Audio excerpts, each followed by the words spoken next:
हरिओम, प्रणाम, नमस्कार। आप सभी का एक बार पुनः आज सोमवार की मंगल वेला में एतान्वेशी योगायन फाउंडेशन में स्वागत है, अभिनंदन है, वंदन है। और आज एक बार फिर से हम अपने क्लासिकल योगा मेडिटेशन के नए सत्र के लिए जुड़े हैं। और आज का ये हमारा 41वां क्लासिकल योगा मेडिटेशन सेशन है। और आज का ये सत्र योगा फिजियोलॉजी पर बेस्ड होगा। जैसे कि आप सभी को पता है कि मंडे हमारी योगा फिजियोलॉजी की क्लास होती है। और आज का जो हमारा विषय है वो है applied anatomy and physiology in floor asanas. तो आज हम फ्लोर आसनास का अभ्यास भी करेंगे और उसकी फिजियोलॉजी एंड एनाटॉमी को भी समझने का प्रयास करेंगे। और इस सत्र को लेने के लिए हमारे बीच में हमारे दोनों ही जो वक्ता हैं, जो हमारे प्रशिक्षक हैं, वो हमारे बीच उपस्थित हैं। डॉक्टर मनीष कुमार पिल्लई जी हमारा सेशन लेने के लिए यहाँ पर हैं और साथ ही उनके साथ शुभम नारायण गुप्ता जी आज इस सत्र को लेंगे। तो मैं अनुरोध करूंगा सर्वप्रथम शुभम जी से कि आज के प्रैक्टिकल सत्र की शुरुआत करें और तत्पश्चात हम डॉक्टर मनीष जी के पास पहुंचेंगे। धन्यवाद। Shubham ji.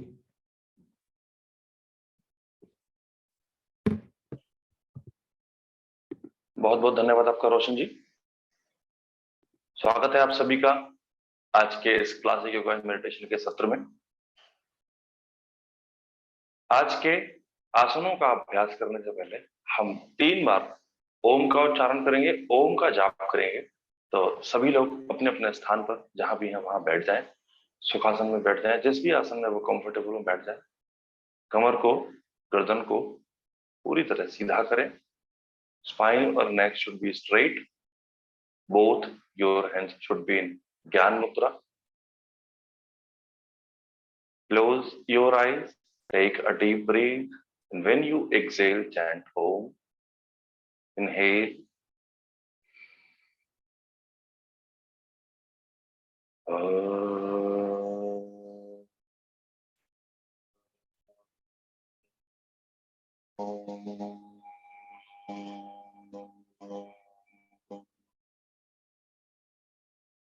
Take a deep breath.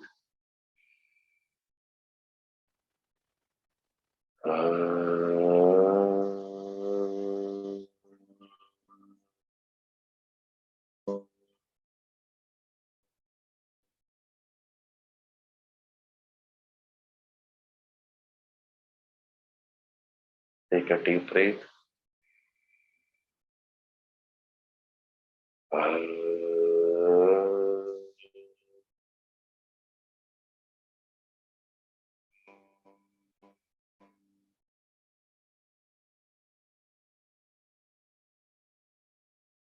Rubbing your both palms, touch on your eyes.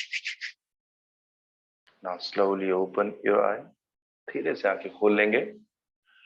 यहां से हम आगे के आसनों का अभ्यास करेंगे। जैसा कि रोशन जी ने बताया था कि आज फ्लोर आसन हमें करने हैं। तो सारे आसन जो हमें करने हैं मैट पे बैठ के, लेट के करने हैं। उसके लिए हम थोड़ा सा बॉडी वार्म कर लेते हैं। बॉडी वार्म करने के लिए अपने स्थान पर खड़े हो जाइए, जहां भी हैं वहीं पर हम खड़े हो जाएंगे। यहां से हम, क्योंकि हमारे जो आज के आसन हैं, सबसे पहले हम भुजंग आसन करेंगे, इसके बाद सलभ आसन करेंगे और धनुरासन करेंगे। तो इन आसनों में आपकी स्पाइन का, कमर का बहुत महत्व रहता है। तो हम ऐसा वार्म अप करेंगे जो हमारी कमर को थोड़ा सा वार्म करे, ताकि हमारे लिए वो आसन करना और भी इजी हो जाए। सबसे पहले अपने स्थान पर खड़े हो जाएंगे। हम कमर पे हाथ रखेंगे और यहाँ से हम कमर को धीरे धीरे रोटेट करना स्टार्ट करेंगे। यहाँ से ये 1, स्लो करेंगे, 2, 3, 4, 5, 6, 7, 8, 9 एंड लास्ट 10। यहां से हम रिवर्स 1, 2, 3, 4, 5, 6, 7, 8, 9 और 10। अभी हम सिर्फ 5 टाइम कमर को आगे पीछे और साइड में बैंड करेंगे। तो आगे पीछे करने के लिए क्या करेंगे, जो कर सकते हैं वो क्या करेंगे, अपनी उंगलियों से, हाथों की उंगलियों से पैरों की उंगलियों को सिर्फ टच करेंगे और कमर पे हाथ रख के फिर पीछे की तरफ बैंड करेंगे। देखिए, और कोशिश करेंगे जब हम आगे की तरफ बैंड करते हैं हमारा फेस सामने की तरफ रहेगा। ये हम सिर्फ फिंगर को टच करेंगे, ये हमने फिंगर टच कर ली, हम सिर्फ फिंगर को टच करेंगे यहाँ से 1, फिर पीछे 2, 3, 4, 5, 6, 7, 8, 9 and last 10। इसके बाद हम करेंगे साइड बैंड। साइड बैंड करने के लिए आपका एक हाथ नीचे, एक हाथ को ऊपर लेके जाएंगे और धीरे से 1, 2, 3, 4, आपका हाथ एकदम सीधा रहेगा, दोनों हाथ सीधे रहेंगे। 5, हाथ को मोड़ेंगे बिल्कुल भी नहीं। 6, 7, 8, 9 and last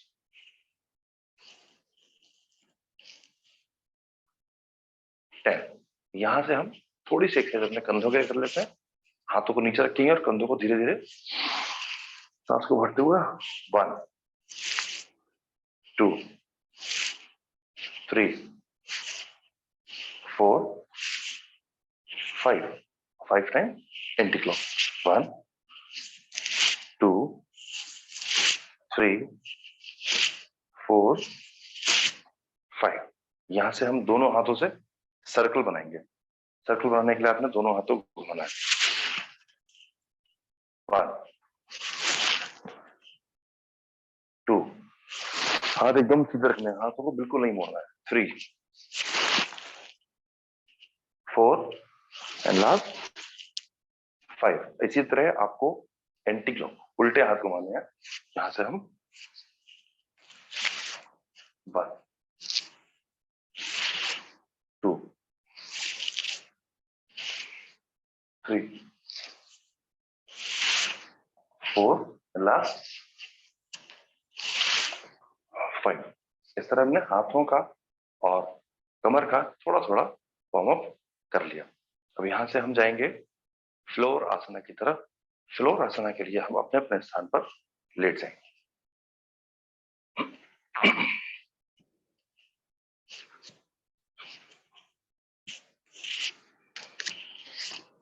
इन आसनों के लिए हमें पेट के बल अपने स्थान पर जहां भी है लेटना है।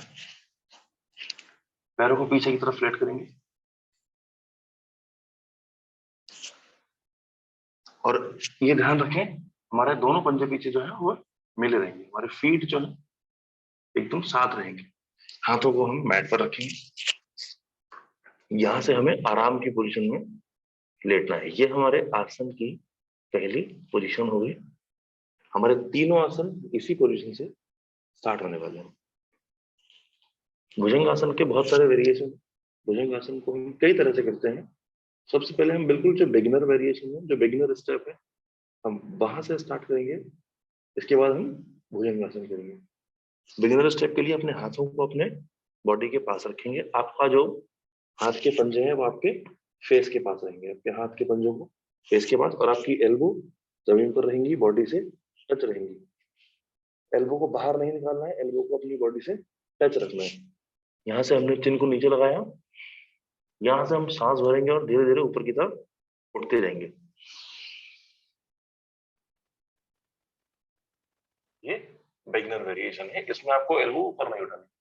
ये देखिए मेरी एल्बो जो है वो जमीन से टच है, फ्लोर से टच है। मुझे ऊपर पूरा खींच के रखना है, पूरा ऊपर देखना है।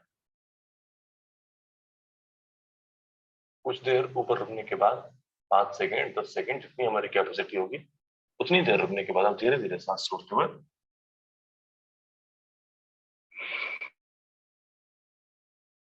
एक बार पुनः इस अभ्यास को दोहराते हैं। सांस को भरते हुए ऊपर जाएंगे कुछ देर यहाँ अपने आप को रोक के रखेंगे और धीरे धीरे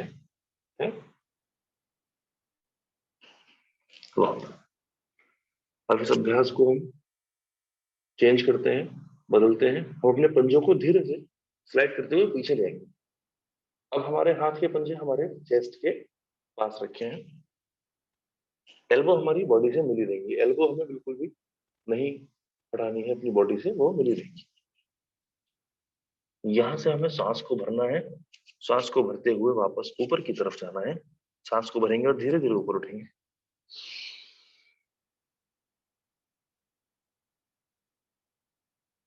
भुजंग आसन में हाथ को सीधा नहीं रखते हैं, एल्बो हल्की सी हमारी बैंड रहती है और हम सिर्फ अपनी नेवल तक उठते हैं, हमें सिर्फ अपनी नेवल तक उठना है और यहां से हम अपने गर्दन को जितना चाहें स्ट्रेच कर सकते हैं पीछे की तरफ।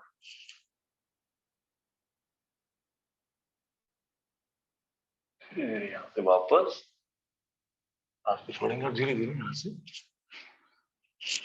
वापस जाएंगे। एक बार फिर से इस अभ्यास को हम दोहराते हैं, सांस को भरेंगे और धीरे धीरे उठते हुए जाएंगे।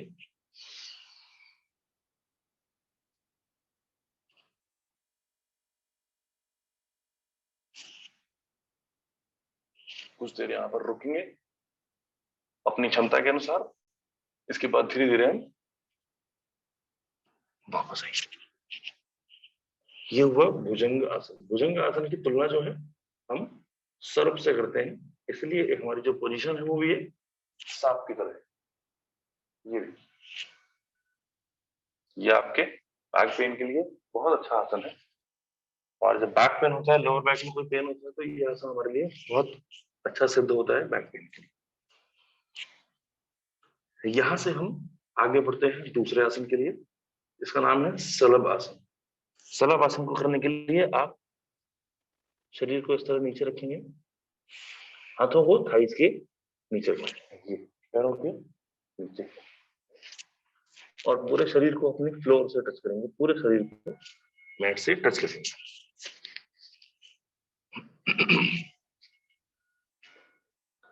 यहां से हम बढ़ेंगे अगले आसन के लिए। सलभ आसन में क्या करना है, हमें पैरों को धीरे धीरे ऊपर की तरफ उठाना है। हम सांस को भरेंगे और सबसे पहले अपने लेफ्ट लेग को ऊपर लेके जाना, ये हमने पैरों को ऊपर उठाया। अब यहाँ पर हमें ध्यान क्या रखना है कि बहुत से लोग क्या करते हैं, पैरों को उठाकर शरीर को पूरा ऐसा मोड़ देंगे, ये नहीं करना। आपका बॉडी पूरी टच रहेगी, यहाँ से आपको सिर्फ पैर उठाना है, अपने क्षमता के अनुसार रोक के रखेंगे और धीरे धीरे वापस आ जाएंगे।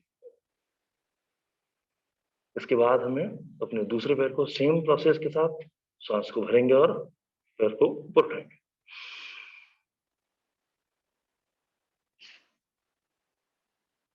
ये ध्यान रखें, पंजा जो है आपका वो बाहर की तरफ, घुटने मोड़ेंगे नहीं, घुटने को पूरा सीधा, घुटना सीधा रहे, घुटना मोड़ेंगे नहीं, पंजे को बाहर की तरफ खींचेंगे और रोक के रखेंगे, धीरे धीरे वापस। जिस तरह हमने अभी भुजंग आसन किया था, भुजंग आसन में हमने अपनी अपर बॉडी को आगे से उठाया था और शलभ आसन में हमने पीछे की बॉडी को उठाना है। एक बार फिर से हम इसका अभ्यास करेंगे। पहले हम लेफ्ट लेग को उठाते हैं सांस भरते हुए,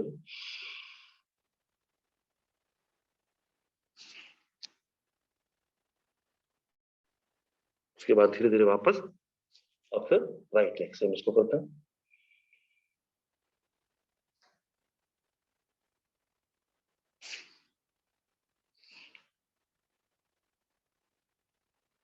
अब इस आसन को हम दोनों पैरों से करेंगे।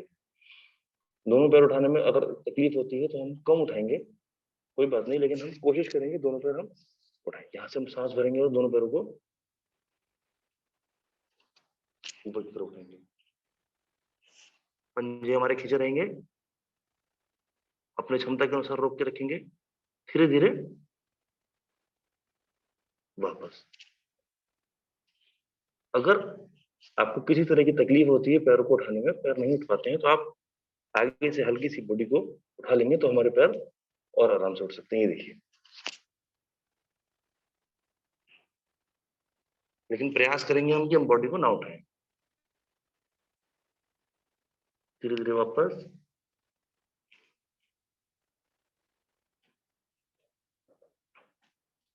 भुजंगासन में या सरल आसन में करने के बाद हम रिलैक्स के लिए एक बार शशांक आसन को कर सकते हैं। यहाँ से हम धीरे से उठते हुए जाएंगे और यहाँ से पूरा पीछे बैठते हुए शशांक आसन करके हम अपने स्पाइन को रिलैक्स कर सकते हैं। यहाँ से हम आज के अंतिम आसन को, तीसरे आसन को करेंगे, जो है धनुरासन। धनुरासन के लिए वापस उसी पोजीशन में लेट जाएंगे।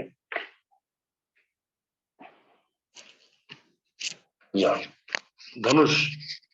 धनुरासन यानी धनुष की पोजीशन हमें बनानी है।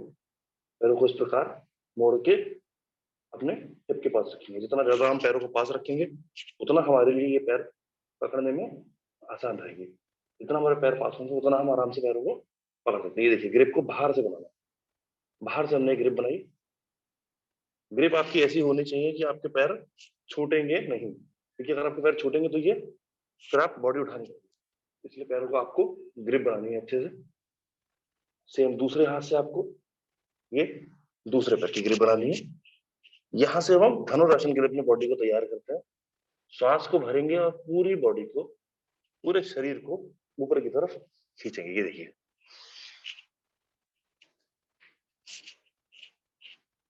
ये अब यहाँ पर करना क्या है, यहाँ पर जो ध्यान रखने वाली बात है वो ये है कि आपकी अपर बॉडी और आपकी लोअर, पूरा शरीर आपका ऊपर की तरफ उठा रहेगा, चेहरा आपका ऊपर की तरफ। यहाँ पर रोक के रखेंगे धीरे धीरे और फिर धीरे धीरे यहां से वापस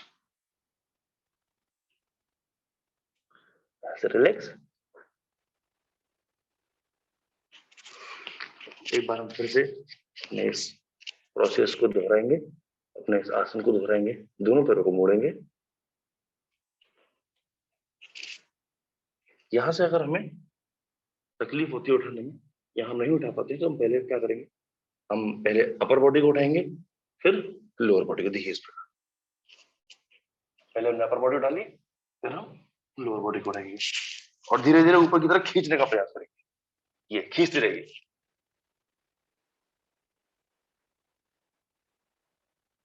धीरे धीरे वापस। यहां से फिर हम रिलैक्स करने के लिए शशांक आसन का अभ्यास करेंगे।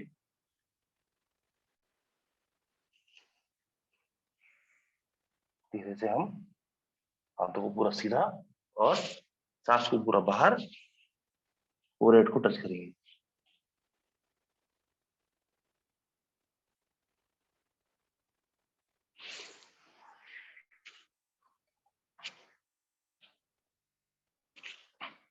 ये तीनों ही आसन आपके स्पाइन को बहुत स्ट्रेंथ देते हैं। आप जब इन तीनों आसनों को, भुजंग आसन हो गया, शलभ आसन हो गया और धनुरासन, ये तीन जब आप आसन करते हैं तो ये आपके स्पाइन में बहुत ज्यादा स्ट्रेंथ पैदा करते हैं और आपके हाथों में और कंधों में भी स्ट्रेंथ पैदा होती है, क्योंकि आपका जो पूरा वजन था भुजंग आसन से आप हाथों पे और कंधों पे ले रहे हो। धनुरासन में जब आप करते हैं तब भी आप हाथों में खिंचाव पैदा करते हो। तो इस प्रकार ये तीन आसन आपके स्पाइन के लिए, आपके बैक पेन के लिए और सबसे बड़ी चीज आपकी स्पाइन को लचीला बनाने के लिए बहुत ज्यादा बेनिफिट देने वाले ये आसन है। बाकी इसके आगे के सत्र को मैं डॉक्टर मनीष जी से निवेदन करूंगा कि वो कंटिन्यू करें। जी बहुत बहुत धन्यवाद शुभम जी आज के इस सत्र के लिए। और अभी हम क्योंकि आज हमें क्विज भी करना है, तो आज हम क्विज करेंगे और क्विज के बाद मनीष जी इस सेशन को कंटिन्यू करने वाले हैं। तो अभी आप सभी के लिए क्विज का पॉपअप आ जाएगा और आज हमने कुछ क्वेश्चंस आपके लिए बनाए हैं और हम चाहेंगे कि इस क्विज में आप पार्टिसिपेट करें और उसके बाद हम अपने सेशंस को आगे कंटिन्यू करेंगे। तो अभी जस्ट मैं आपके सामने क्विज आ जाएगा।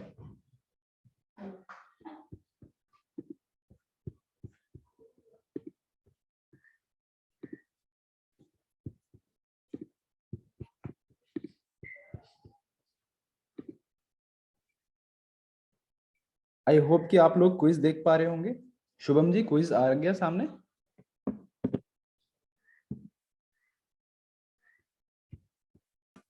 दिख रहा है Roshan ji. Okay okay, thank you. तो आपके सामने 5 क्वेश्चन है आज क्विज में, जिसका आंसर आपको देना है। आपके पास 1 से 2 मिनट का समय है। तो पहला क्वेश्चन है, the physical practice of yoga widely practised in today's yoga studio and fitness clubs is a branch of. तो 4 ऑप्शन आपके सामने हैं और इसमें जो सबसे अप्रोप्रिएट आंसर आपको लगे वो आप दे सकते हैं। और वहीं सेकंड क्वेश्चन पूछा गया है, the appropriate amount of time to wait after a meal before beginning a yoga practice is. 4 options फिर से आपके सामने हैं और जो आपको मोस्ट अप्रोप्रिएट आंसर लगे यौगिक पॉइंट ऑफ व्यू से उसको आपको आंसर करना है। And the third question, twisting poses are beneficial because they, twisting जो पोस्चर्स होते हैं वो बेनिफिशियल होते हैं क्यों? तो 4 ऑप्शंस है। फिजियोलॉजिकल पॉइंट ऑफ व्यू से उसका आंसर आपको देना है।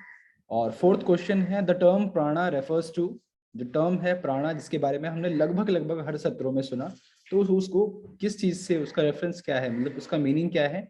तो 4 ऑप्शंस हैं और जो आपको सबसे अप्रोप्रिएट ऑप्शन लगे वो आपको टिक करना है। And the last one, the word asana refers to, 4 option है, a breathing practice, a yoga pose और a posture, a relaxation technique और अ चैंट ओनली। तो जो भी आपको लगे। मैं 1 मिनट का समय अभी हम और रख रहे हैं और सभी लोग काफी अच्छे से क्वेश्चंस को ऑप्ट कर रहे हैं, ये मैं देख भी पा रहा हूँ यहाँ पे। और इन सभी क्वेश्चंस के आंसर डॉक्टर मनीष अपने लेक्चर के बाद आपको देंगे, 5 क्वेश्चन के answer. 30 second more for quiz.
तो मैं आशा करता हूँ कि आप लोगों ने ये जो क्विज है ये अटेम्प्ट कर लिया होगा और अब हम आगे की तरफ बढ़ते हैं जो हमारा सत्र है।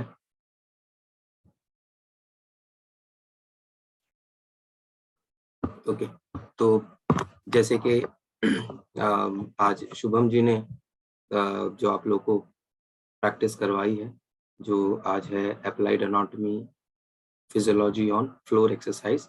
हाँ, जैसे पिछला सत्र था, जो हमने पिछले सत्र में प्रैक्टिस करी थी वो हमारा था इन्वर्टेड आसन का, जहाँ पे हम जो हमारे सर की दिशा है वो धरती की तरफ और पैर की दिशा ऊपर की तरफ करके जो प्रैक्टिस कर रहे थे।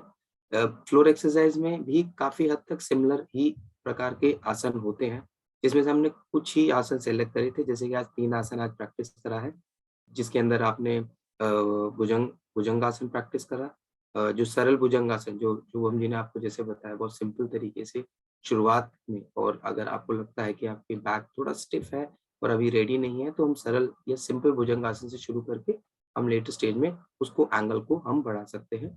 उसके बाद शलभासन की हमने प्रैक्टिस करी और उसके बाद धनुरासन।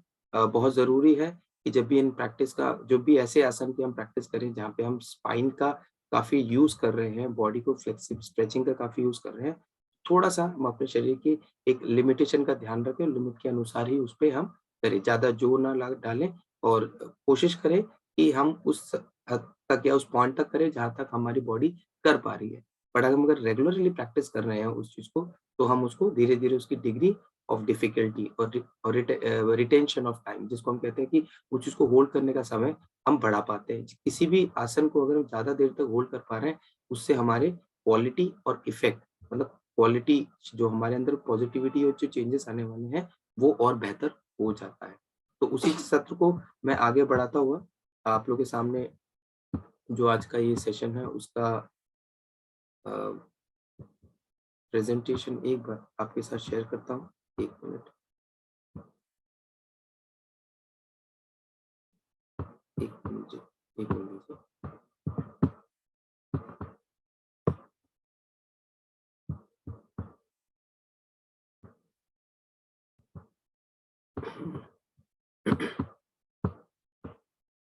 जी।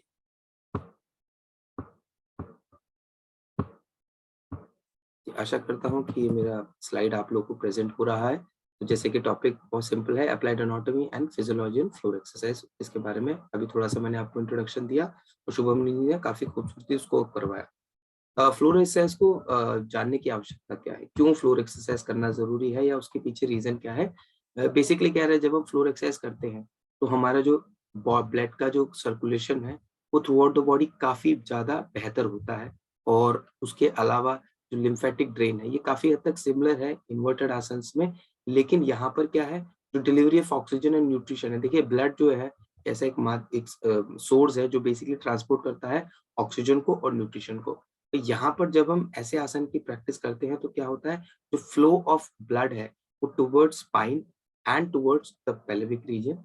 जब भी हम कहीं न कहीं अपने अपर बॉडी को ऊपर की तरफ लेके जा रहे हैं, तो उसका जो फ्लो का जो एक फ्लो है वो काफ़ी तेज हो जाता है, उसकी गति बेहतर हो जाती है और ज़्यादा अच्छी हो पाती है, जिसके कारण क्या होता है, जो हमारे बेसिकली जो स्पाइनल कॉर्ड है, जो ऑटोनॉमिक नर्वस सिस्टम का एक पार्ट है। अगर हम बात करें sympathetic, parasympathetic nervous system, central nervous system की बात करें, तो स्पाइनल कॉर्ड का बहुत बड़ा रोल है इसमें। वो उसकी जब ब्लड फ्लो में इम्प्रूवमेंट आती है तो उसके काम करने की क्षमता भी और बेहतर रहेगी। साथ में जो मसल्स हैं उसके आस-पास, जिसको हम इरेक्टस ग्रुप ऑफ मसल बोलते हैं, वो भी काफ़ी मजबूत हो पाएँगे और उनकी फ्लेक्सिबिलिटी इम्प्रूव हो पाएगी। इससे क्या होगा, हम कोई भी काम करते हैं तो जो हमारा कोर एरिया है, जो शरीर का जो बीच का एरिया है, जो कोर और ट्रंक, जिसको हम कोर बोलते हैं, जो हम ट्रंक ज़ोन है, कोर और आपका बैक जो पीछे की जो शरीर का एरिया है, जिसको स्ट्रॉन्ग रहना बहुत ज़रूरी है, जिससे हम कोई भी कार्य बड़े आराम से विदाउट एनी एफर्ट कर पाएँगे। उठना, बैठना, सामानों को उठाना, चलना, ये सारी चीज़ें इससे बहुत जुड़ी हुई है। आप ये देखेंगे जिस भी व्यक्ति का जो कोर है, अगर जो बीच का एरिया है, पेट के आस-पास की जो एरिया है जिसको हम कोर बोलते हैं, अगर ये सुंदर है, मतलब फिट है, परफेक्ट है, तो उसका ओवरऑल जो एक प्रेज़ेंटेशन होगा वो भी बहुत सुंदर होगा। अगर पेट का एरिया काफ़ी फिट है, तो डाइजेस्ट सिस्टम आपका बहुत स्ट्रॉन्ग होगा, तो आपको आपका हेल्थ स्टेटस भी बहुत बेहतर होगा। आपके बॉडी का फिज़िकल अपीयरेंस भी बहुत ब्यूटीफुल होगा, बहुत सुंदर होगा। तो इन आसनों से बेसिकली इस एरिया में काफ़ी ज़्यादा इफेक्टिवनेस रहता है और ये काफ़ी अच्छा रहता है। तो हम जब इन आसन की बात करें, तो जैसे हमने कहा था हाउ टू परफॉर्म, कैसे करना है, शुभम जी ने बताया कौन से बॉडी पार्ट इसमें इन्वॉल्व्ड होंगे, जॉइंट इन्वॉल्व्ड होंगे, मसल्स इन्वॉल्व्ड होंगे और बेनिफिट्स और कॉन्ट्राइंडिकेशंस मैं आपको धीरे-धीरे इसके बारे में समझाता चलूँगा। तो जैसे कि पहला आसन आप लोगों ने करा था, जो था भुजंगासन। तो भुजंगासन को बेसिकली कोबरा पोज़ भी बोलते हैं, जो बेसिकली स्नेक है, ओके? तो उसका जो मूवमेंट है, जिस तरीके से हम उसको परफ़ॉर्म करते हैं, उसमें काफ़ी हद तक हमें काफ़ी धीमे गति से इसको परफ़ॉर्म करना पड़ता है। बहुत ज़रूरी होता है बॉडी की स्टेबिलिटी। देखिए इसको हम प्रोन पोज़ीशन पे कहते हैं। प्रोन पोज़ीशन मतलब पेट के बल। जब भी हम पीठ के बल करते हैं तो हम उसको बोलते हैं सुपाइन पोज़ीशन। तो ये जो आसन जो मैक्सिमम हमने आज करे हैं, वो सारे प्रोन पोज़ीशन के आसन हैं। इसमें सपोर्ट बहुत ज़रूरी है कि आपके हाथ की जो स्थिति है या कहाँ पर रखा है, किस प्रकार रखा है, वो कैसे है, उसका ध्यान रखें। उसके अलावा जो आपकी बॉडी को कैसे ऊपर की तरफ ले जाना है। देखिए जब भी हम ब्रीथिंग की बात करते हैं, तो ये बहुत ज़रूरी चीज़ है कि जहाँ पे एक्सटेंशन हो रहा है, जहाँ पे खिंचाव हो रहा है, वहाँ पे साँस को लेंगे और जहाँ पे कॉन्ट्रैक्शन हो रहा है, वहाँ पे हम साँस को छोड़ेंगे। तो बहुत ज़रूरी है कि जो साँस की गति है, जो हम प्राण की बात करते हैं, उसकी जो ब्रीथिंग जो पैटर्न है, वो ठीक रहे, सही तरीके से रहे और उसको करते वक़्त हम होल्ड ना करें। बहुत ज़रूरी है कि होल्ड नहीं करना चाहिए और बहुत रिलैक्स होके इसको करना चाहिए। इसलिए शुभम जी ने आपको इस बात को बताया कि बहुत सिंपल तरीके से सरल भुजंगासन या सिंपल भुजंगासन को पहले प्रैक्टिस करें, उसके बाद संपूर्ण भुजंगासन की तरफ आगे को चलें, ठीक है? और इसमें अगर हम बात करें कि बॉडी के कौन से पार्ट इन्वॉल्वड हैं, तो जैसे कि आप देख सकते हैं कि जो मेजर मसल्स हैं हमारे बॉडी में, उन सबका इसमें काफ़ी ज़्यादा यूज़ है। बेसिकली जैसे आर्म मसल्स हैं, तो हाथ में जो ट्राइसेप्स मसल्स होता है, उसमें काफ़ी लोड आता है। फोरआर्म मसल्स होता है, उसमें काफ़ी लोड आता है। साथ में जो आपके स्पाइनल एक्सटेंशन फ्लेक्सर मसल्स होता है, जो पीछे जैसे मैंने rectus group, spinal group of muscle की बात है, उसपे काफ़ी अच्छा ज़ोर आता है। एब्डोमिनल मसल पे काफ़ी अच्छा ज़ोर आता है, जिसको एब्डोमिनल मसल्स कहते हैं। उसके अलावा ग्लूटियस मैक्सिमस है और हैमस्ट्रिंग ग्रुप है। ये बेसिकली मसल्स है जो हमारे हिप के मसल्स और हमारे थाई के मसल्स है।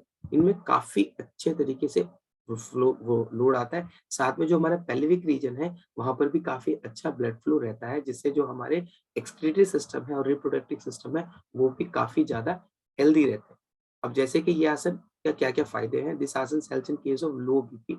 अगर किसी को लो बीपी की प्रॉब्लम है तो अगर उसको प्रैक्टिस करेंगे तो हम अपने बीपी को कंट्रोल कर पाएंगे। It balance the nervous system, क्योंकि कहीं ना कहीं जैसे मैंने आपको बात की, हम अपने वर्टिब्रल कॉलम को, मेरुदंड को काफी अच्छे तरीके से हम स्ट्रेच करते हैं, तो उस स्ट्रेचिंग के कारण ब्लड फ्लो इंप्रूव होता है, मसल स्ट्रॉन्ग रहता है, जिससे हमारा जो नर्वस सिस्टम का जो फंक्शन है वो काफी अच्छा रहता है। Strengthen the neck muscle and bring a rich supply of blood to the brain also, क्योंकि हमारे जो मैंने वही कोरिलेट कर रहा है हमारे गर्दन की मसल और ब्लड की मूवमेंट को और बेहतर बनाता है, उसको स्ट्रॉन्ग बनाता है। Give good stretching to the hamstring. Hamstring group जो है, जो थाई का बैक मसल है, उसमें भी काफी अच्छा खिंचाव आता है। हम जब बैठते हैं उठते हैं, हम स्क्वाट करते हैं या कुर्सी पे बैठना उठना या कागासन में बैठना उठना, उस स्थिति में भी काफी अच्छा इसका यूज होता है। लेकिन अगर ये मसल अगर में स्ट्रांग नहीं होगी तो हम अगर ऐसा कोई भी मूवमेंट करें या कोई भी आसन करें, योगिक आसन करें, तो उसमें क्या होगा, खिंचने मसल के ओवर स्ट्रेच होने की भी पॉसिबिलिटी होती है, तो उसमें भी कमी आती है। अगर हम इसको रेगुलरली प्रैक्टिस करेंगे तो और बेहतर हो जाएगा। Preliminary pose of Shirshasana, it basically हम जब कुछ प्रैक्टिस करते हैं तो बहुत सारे आसन ऐसे जो कोरिलेट करते हैं। कहने का मतलब है कि और भी कई आसनों में ये मदद करते हैं। उसके अलावा जैसे जब हम सूर्य नमस्कार करते हैं तो ये आसन सूर्य नमस्कार के अंदर भी आता है। तो ये बहुत ही अच्छा है, बहुत ही प्रभावी आसन है और उसकी हम प्रैक्टिस बहुत सिंपल वे में भी कर सकते हैं। कॉन्ट्राइंडिकेशंस क्या है? जिनको हाई बीपी का प्रॉब्लम हो, हार्ट कंडीशन हो, inflammation of the ear, weak eye capillary, जैसे मैंने पिछले बार कहा, ग्लूकोमा की अगर प्रॉब्लम है, और अगर आपका सीवियर नर्व्स साइटनेस है, नियर साइटनेस के साथ प्रॉब्लम है, प्रॉब्लम विद पिट्यूटरी और थायराइड ग्लैंड है, तो ऐसे कंडीशंस में प्लीज आप अपने डॉक्टर से कंसल्ट जरूर करें और डॉक्टर से कंसल्ट करने के बाद ही इसको प्रैक्टिस करें। आप एक बार उनसे फिजिकली ये जांच लें कि आप फिजिकली फिट है, फिर इस चीज को प्रैक्टिस करें और इसकी डिग्री अपने इंस्ट्रक्टर से बात करें। जो भी आपका इंस्ट्रक्टर, उनसे बिल्कुल पूछिए कि मैं किस डिग्री तक, किस लेवल तक कितना एफर्ट डाल के उसको करूँ, तो आपको काफी अच्छे तरीके से इंस्ट्रक्शन दे पाएंगे, आपको दिशा बता पाएंगे और आप उसको बेहतर तरीके से कर पाएंगे।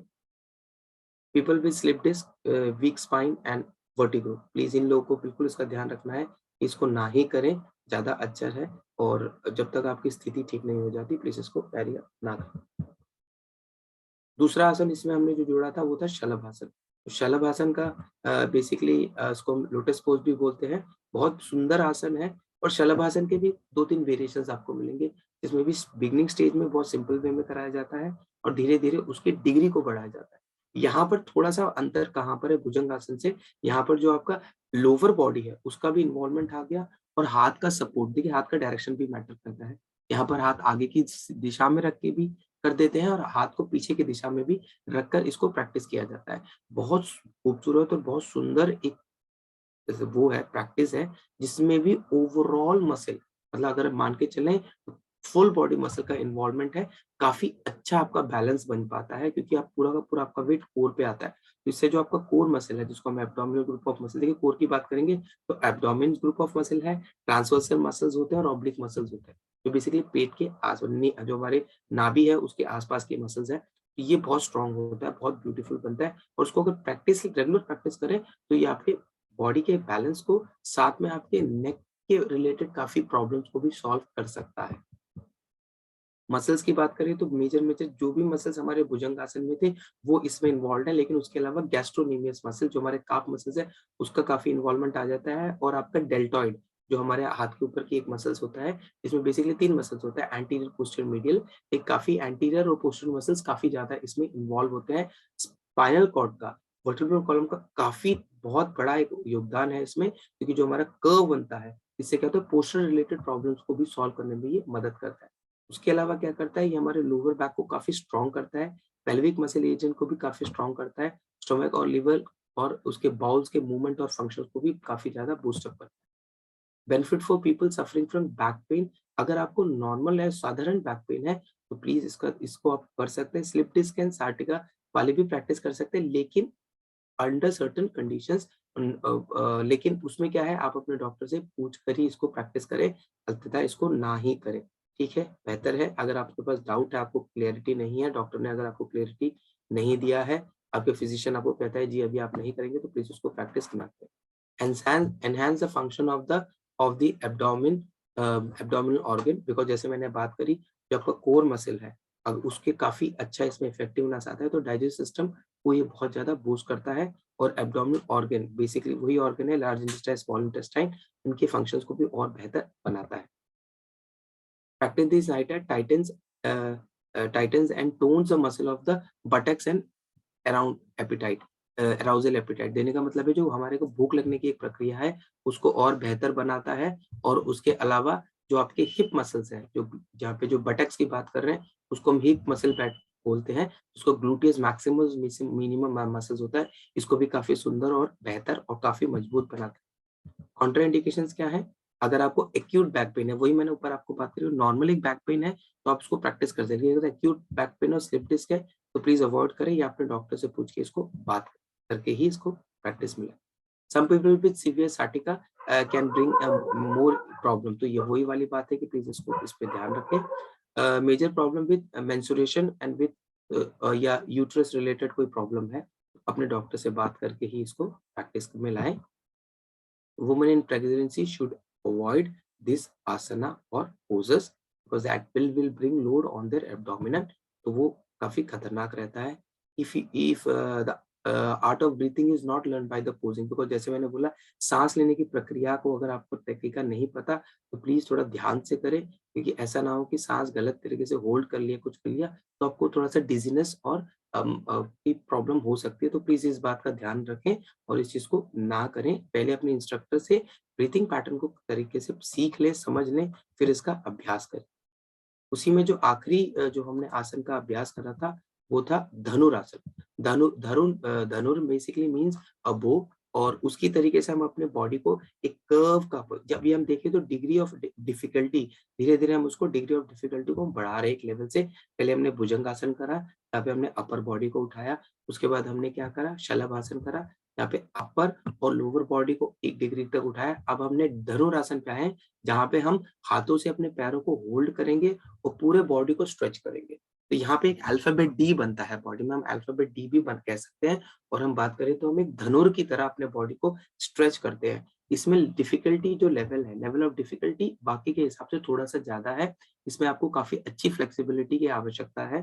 तो प्राइमरी स्टेज में जब आप भुजंगासन को अच्छे तरीके से कर पा रहे हैं, शलभासन को अच्छे तरीके से कर पा रहे हैं, तो जाकर आप इसको धनुरासन को बिल्कुल करें। और इसको करने के बाद आप जो काउंटर पोजेस होते हैं, कुछ ऐसे पोज होते हैं कि कुछ आसन को करने के बाद हमें कुछ आसन करने चाहिए, कि वो जो हमारे एगोनिस्ट और एंटागोनिस्ट मसल होता है। एगोनिस्ट मसल और एगोनिस्ट मसल वो मसल्स होते हैं जो एक्टिवली इन्वॉल्व है, एंटागोनिस्ट मसल है जो एक्टिवली इन्वॉल्व नहीं है, बट सपोर्टिव मसल है या ऑपोजिट मसल्स हैं जो उसमें काम आते हैं, तो उनको भी एक्टिवेट करना जरूरी है। इसलिए हम हमेशा कुछ काउंटर पोजेस भी बिल्कुल करते हैं। तो वो अपने इंस्ट्रक्टर से पूछ के उसको सही तरीके से और सही क्रम से उसको करना बहुत जरूरी है। इसके बेनिफिट की तरफ चलते हैं। तो जैसे कि मसल्स के बारे में बात करें तो मेजरली सारे मसल्स इसमें इन्वॉल्व है। हैमस्ट्रिंग के अंदर जो हमारे होते हैं, जैसे कि 4 मसल्स हैं, उन चारों जैसे सेमी टेंडिनियस, सेमी मेम्ब्रेनियस और abductor adductor group of muscles होता है, वो भी इसमें काफी ज्यादा इन्वॉल्व हो जाता है। लेकिन स्ट्रेच ओवरऑल पूरे बॉडी में, अगर आप इसको सही दिशा में अगर करेंगे तो पूरे बॉडी में स्ट्रेच आता है और काफी इन्वॉल्वमेंट है। स्पाइनल कॉर्ड का बहुत अच्छा एक रोल है। और स्पाइन पोस्चर रिलेटेड अगर कोई प्रॉब्लम है, इसको हम बोलते हैं राउंड शोल्डर सिंड्रोम बोलते हैं, उसमें काफी अच्छा है, उस चीज को दूर करने में भी मदद करते हैं। उसके अलावा भी कुछ स्थितियां हैं जैसे काइफोसिस, लोडियोसिस, स्कोलियोसिस, कुछ ऐसे स्पाइन रिलेटेड इश्यूज हैं, उसमें भी ये बेहतर है। आप उसको प्रैक्टिस करेंगे तो उस प्रॉब्लम को ये सॉल्व करती है। ये आपके बैक को स्ट्रॉन्ग करता है, एब्डोमेन मसल को स्ट्रॉन्ग करता है, आपके रिप्रोडक्टिव ऑर्गन की फंक्शंस को और बेहतर बनाता है, आपके ओपन नेक और शोल्डर को ओपन करता है, क्योंकि खिंचाव आ रहा है तो ओपन करता है, तो पोस्चर को और ब्यूटीफुल बनाता है। Tone the leg and the arm muscles, obviously क्योंकि जब आप खींच रहे हैं तो आप देख सकते हैं कि आपके आर्म मसल्स में डेल्टॉइड, ट्राइसेप्स, बाइसेप, फोरआर्म्स में काफी अच्छा लोड रहता है। ऐसे ही लेग के मसल्स में काफी अच्छा लोड रहता है। Add greater flexibility to the back, back का स्पाइनल कॉर्ड, वर्टिब्रल कॉलम का काफी अच्छा रोल है, उसकी फ्लेक्सिबिलिटी को और इम्प्रूव करेगा। स्ट्रेस को और फैटिग को ये रिमूव करने में मदद करता है। Relieve menstrual discomfort and constipation also, help people with renal disorder, renal disorder मतलब अगर किडनी रिलेटेड कुछ इश्यूज हैं तो उसको भी दूर करने में बेहतर करता है, क्योंकि क्या होता है जो ब्लड फ्लो है, तो बेसिकली जो हमारे किडनी की तरफ जो भी ब्लड फ्लो है उसको और बेटर बना देता है, और ब्लड फ्लो के बढ़ने से जो उसकी फंक्शनल कैपेसिटी है उसको भी और बेटर बना देता है। हेल्पफुल बॉडी सीक्वेंस लाइक पद्म शदासना also included धनुरासना also। तो ये कहीं ना कहीं और भी आसन के एक पार्ट है और उसमें काफी हमारी मदद करता है। किनको नहीं करना चाहिए? High and low blood pressure patients हैं तो प्लीज अपने डॉक्टर से कंसल्ट करें। हर्निया है तो प्लीज बिल्कुल इसको अवॉइड करें। नेक इंजरी हुई है तो प्लीज उसको करें, क्योंकि कहीं ना कहीं हम नेक को ऊपर को खींचते हैं। तो अगर किसी को फॉर एग्जाम्पल अगर किसी को हाईली सर्वाइकल का प्रॉब्लम है, अगर सर्वाइकल है और अगर आपको आपके नेक में स्वेलिंग है, प्लीज थोड़ा सा इसको अवॉइड करें, अपने डॉक्टर से कंसल्ट करने के बाद ही इसको प्रैक्टिस करें। पेन इन लोअर बैक, अगर वो स्लिप डिस्क रिलेटेड प्रॉब्लम है तो प्लीज अपने डॉक्टर से कंसल्ट करके बात करें। हेडेक या माइग्रेन है, प्लीज वही है तो थोड़ा सा, क्योंकि बढ़ने की संभावना है, क्योंकि हम ऊपर खींचते हुए वापस जाते हैं तो ब्लड का फ्लो बहुत तेज हो जाता है, तो जिसके कारण क्या होता है, शूट होने से जहाँ की जो प्रेशर है वो बढ़ेगा, ब्लड होने से हो सकता है जो दर्द है वो बढ़ जाए, तो प्लीज इसको थोड़ा सा अवॉइड करें। और अगर रिसेंटली कोई एब्डोमिनल सर्जरी हुई है तो प्लीज इन चीजों को अवॉइड करें। तो हमने अभी जो 3 आसनों के बारे में डिस्कस करा, उसके अलावा भी काफी आसन है जो हम प्रैक्टिस कर सकते हैं, लेकिन उसके लिए हमें प्रोफिशिएंसी लाना पड़ेगा और प्रैक्टिस करना पड़ेगा। अगर हम उस तरीके से उसको करें तो ये और हमारे सिस्टम को और बेहतर और ब्यूटीफुल बना सकता है, और अच्छा हमारा फंक्शन कैपेसिटी जो है उसको और बेहतर कर सकता है। और इसके साथ ही जो आज जो हमने क्विज करा था, जो हमने आज क्विज रोशन जी ने आपको जो क्विज आपके सामने हमने प्रेजेंट करा था, उसके हम थोड़ा सा डिस्कस कर रहे हैं उसके आंसर्स को। The physical practice of yoga widely practice in today's yogic studios and fitness club is a branch of.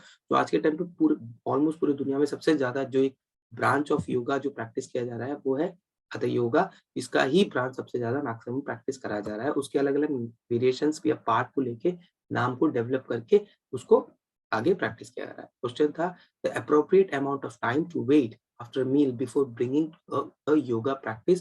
किसी भी योगिक प्रैक्टिस से पहले हमें कम से कम इतनी देर पहले एक मील को लेना चाहिए, दैट इज 90 मिनट।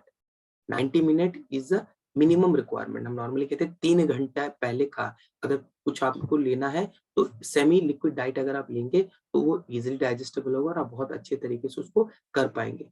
कभी भी हम कोशिश करें कि हम बिल्कुल ही बगैर कुछ खाए पूरे दिन से कुछ हमने खाया नहीं फिर हम प्रैक्टिस करने जा रहे हैं, तो वो भी थोड़ा सा खतरनाक हो सकता है। लेवल ऑफ शुगर कम होने के कारण हमें डिजीनेस और अनकंफर्टेबिलिटी हो सकता है, तो उस बात का भी हम ध्यान रखेंगे। Twisting poses are beneficial because they, इसका आंसर था ऑल ऑफ द अबव, क्योंकि ट्विस्टिंग पोज करने से हमारे ऑलमोस्ट सारे मसल्स हैं, सारे जॉइंट्स हैं, सबका काफी अच्छा इन्वॉल्वमेंट होता है। बट इस बात का क्या ध्यान करें, जब ट्विस्टिंग पोजेस कर रहे हैं तो धीरे से करें, होल्ड करके करें, जर्की मूवमेंट को ना करें, ठीक है। The term prana refer to all of the above, जिसमें ब्रीथिंग था। काफी अलग अलग अगर आप लिटरेचर को पढ़ेंगे तो प्राणा बार बार अलग अलग जगह में यूज किया गया है। प्राण मीन्स आज जिसको हम कहते हैं श्वास, जो हम लेते हैं, जो ऑक्सीजन हम कंज्यूम करते हैं, जो हमारी बॉडी को काफी काम करने में मदद करता है, जिसकी हर जगह रिक्वायरमेंट है। तो ये कहीं ना कहीं इसका answer all of the above है। The word asana refer to, जो आसना है, जो अष्टांग योग के अंदर यम नियम आसन प्रत्याहार प्राणायाम, तो ये जो है इसमें जो आसन की जो पार्ट आता है वो किससे संबंधित है, उसका आंसर था योगिक पोज और पोस्चर। किसी भी इसके पोस्चर या पोजीशन को हम होल्ड करते हैं, मेंटेन करते हैं, उसको हम आसन कहते हैं। तो मैं आशा करता हूं कि आप लोगों ने जिनके जवाब दिए होंगे उसका आंसर आप कोरिलेट कर पा रहे होंगे, और मैक्सिमम मैं आशा करता हूं कि आप सबने बिल्कुल सही जवाब दिए होंगे, क्योंकि ये चीजें हम बार बार अपने सेशंस में कहीं ना कहीं इन चीजों के विषय के बारे में हम बात कर रहे हैं और डिस्कस भी कर रहे हैं। तो आज का जो सेशन है, जो लेक्चर सेशन है, वो यहाँ पे मैं फिनिश करता हूँ। आप सबसे मैं विदा लेता हूँ। धन्यवाद।